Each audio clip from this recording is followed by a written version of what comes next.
బయలుదేరాడు. ఎందుకో తెలుసా? మీరే చూడండి.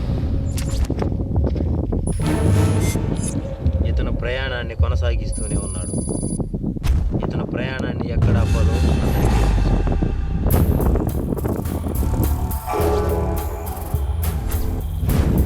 ఇతను తీరానికి చేరుకున్నాడు. అతని గమ్యం ఆ చెట్టు.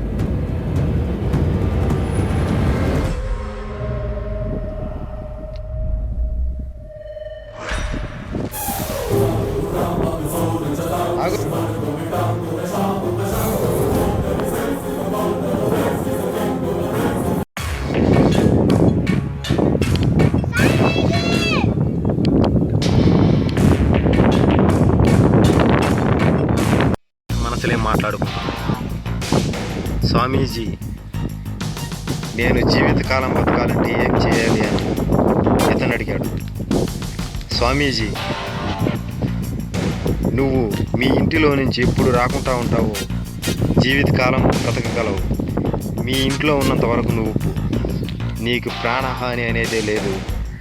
నువ్వు ఇంట్లో నుంచి బయట రాగానే నువ్వు ఏదో ఒక దాని చేత కరవబడో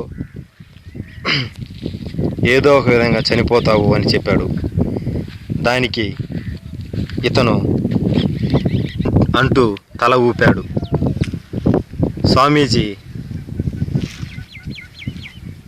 సిద్ధంగా ఉన్నాడు వెళ్ళిపోవడానికి. స్వామీజీ అతన్ని కళ్ళు మూసుకోమన్నాడు. అతను కళ్ళు మూసుకున్నాడు. స్వామీజీ మాయమైపోతున్నాడు.